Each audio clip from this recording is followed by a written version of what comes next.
Hi fans, நாங்கள் எங்கள் ஆயா வீட்டுக்கு வந்துக்கிறோம். பக்கத்து வீடு ஆயா எங்கள் வீட்டில் கருவோடு காய வச்சுட்டு போய்க்கிறாங்க. அதுக்கப்புறம் நாங்கள்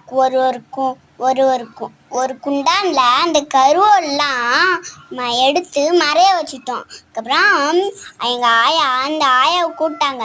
அதுக்கப்புறம் அச்சோ அப்படியே நாய் தூக்கிட்டு போயிடுச்சா, நாய் சாப்பிட்ருச்சா கருவோட அப்படின்னு சொல்லிட்டு நேரமா பண்ணாங்க. அப்படியே அள்ளி போடுறாங்க. அதுக்கப்புறம் எங்கள் அம்மா சொன்னாங்க, காய வைங்க, நாங்கள் தான் மொழிய வச்சுக்கிறோம். பாய், அடுத்த வீடியோவில் சந்திக்கலாம்.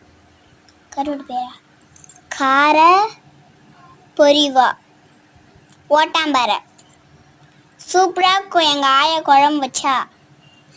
பாய், அடுத்த வீடியோவில் சந்திக்கலாம். லைக் பண்ணுங்கள்.